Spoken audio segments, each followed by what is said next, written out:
বিজ্ঞানীদের মতে সবচেয়ে বড় প্রাণী নীলতিমি, কিন্তু এই শব্দটির সামনে নীলতিমিও একটি মশার সমান।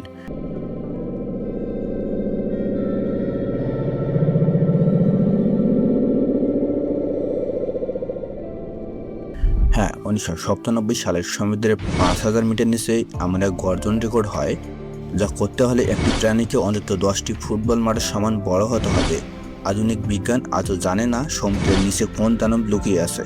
আমেরিকার সরকারি গবেষণা সংস্থা নোয়া যখন প্রশান্ত মহাসাগরে তাদের পানির নিচে স্পিকারগুলো চেক করেছিল, তখন তারা এই শব্দ শুনে স্তব্ধ হয়ে যায়।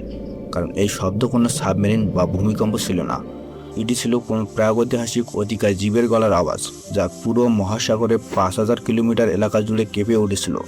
আজ আমরা জানব সমুদ্র ইতিহাসের সবচেয়ে বড় এবং ভয়ঙ্কর রহস্য, দ্য ব্লুপ এর আসল সত্য। ঘটনাটি ঘটেছিল 1997 সালের গ্রীষ্মকালে। আমেরিকার সরকারি সমুদ্র গবেষণা সংস্থা নোয়া দক্ষিণ প্রশান্ত মহাসাগরের গভীরে তাদের বিশেষ কিছু হাইড্রোফোন বা পানির নিচে স্পিকার স্থাপন করেছিল। এই হাইড্রোফোনগুলির কাজ ছিল সমুদ্রের তলদেশে আগ্নেয়গিরি, টেকটনিক প্লেটের নড়াচড়া বা কোনো দেশের গোপন সাবমেরিনের শব্দ ট্র্যাক করা। কিন্তু একদিন হঠাৎ করে বিজ্ঞানীদের মনিটরে এমন একটি শব্দের তরঙ্গ বা সাউন্ড ওয়েভ রেকর্ড করা হয়, যা মানব ইতিহাসের সমস্ত রেকর্ড ভেঙে দেয়।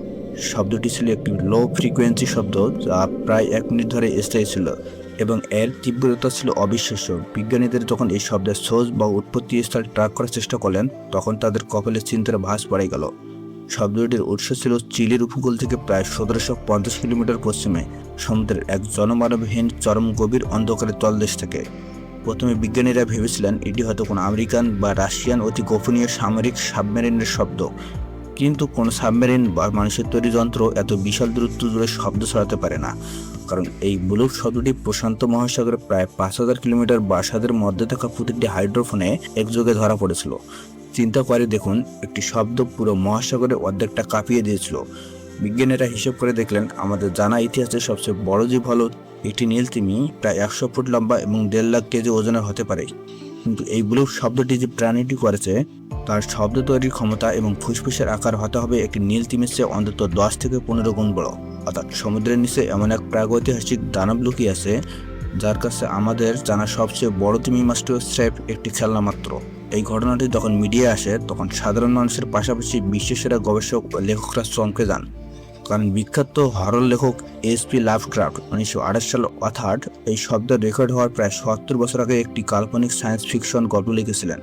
সে গল্পে তিনি ছুডুলি নামের এক প্রাচীন দানবীয় দেবতার কথা বললেন, যা সমুদ্রের নিচে আরিলিহ নামের এক হারিয়ে যাওয়া রহস্যময় শহরের বছরের পর বছর ধরে ঘুমিয়ে আছে।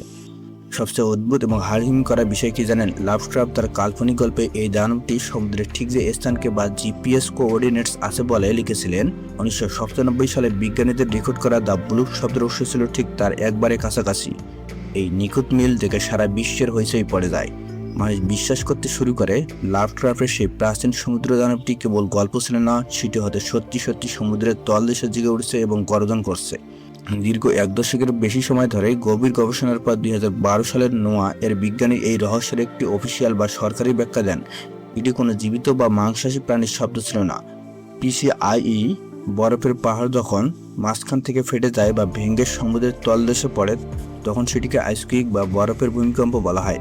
বিজ্ঞানীদের মতে বরফের এই মাইলের পর মাইল বিস্তৃত পাহাড় ভাঙ্গার প্রচণ্ড শব্দ পানির নিচে হাজার হাজার কিলোমিটার দূর পর্যন্ত প্রতিধ্বনিত হয়েছিল, যা হাইড্রোফোনের রেকর্ড হওয়ার পর অবিকল কোনো বিশাল প্রাণীর ডাকের মতো শুনিয়েছে।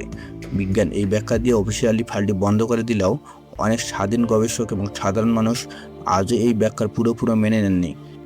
কারণ একটি সাধারণ বরফ ফাটার শব্দ কীভাবে একটানা 1 মিনিট ধরে একই রকম জৈবিক ফ্রিকোয়েন্সি বজায় রাখতে পারে, তার স্পষ্ট কোনো উত্তর বিজ্ঞানীদের কাছে নেই। বিজ্ঞানীদের দাবি অনুযায়ী এটি বরফ ভাঙ্গার শব্দ হতে পারে, কিন্তু সমুদ্রের এই অন্তহীন গভীরতা আমাদের প্রতি মুহূর্তেই মনে করিয়ে দেয় যে আমরা পৃথিবীকে যতটা চিনেছি তার চেয়ে অচেনা অংশে বেশি। মারিয়ানা ট্রান্স বা প্রশান্ত মহাসাগরে এমন কোনো অন্ধকার গুহায় আজও হয়তো বেঁচে আছে প্রাগৈতিহাসিক যুগের কোনো মেগালোডন হাঙ্গর কিংবা তার চেয়ে বড় কোনো প্রাচীন দানব, যা মানুষের কল্পনার বাইরে। বন্ধুরা, আপনারা কি মনে হয় দ্য ব্লুপ কি সত্যি কেবল বরফ ভাঙ্গার শব্দ ছিল, নাকি সমুদ্রের নিচে লুকিয়ে থাকা কোনো অতিকায় দানবের গর্জন? কমেন্ট করে আপনার মতামত অবশ্যই জানাবেন। ভিডিওটি ভালো লাগলে এখন একটি লাইক দিন এবং সমুদ্রের ও মহাবিশ্বের এমন সব হাড়হিম করা রহস্যের মুখোমুখি হতে আমাদের চ্যানেলটি সাবস্ক্রাইব করে বেল আইকনটি অন করে রাখুন। দেখা হবে পরবর্তী রোমাঞ্চকর ভিডিওতে। ধন্যবাদ।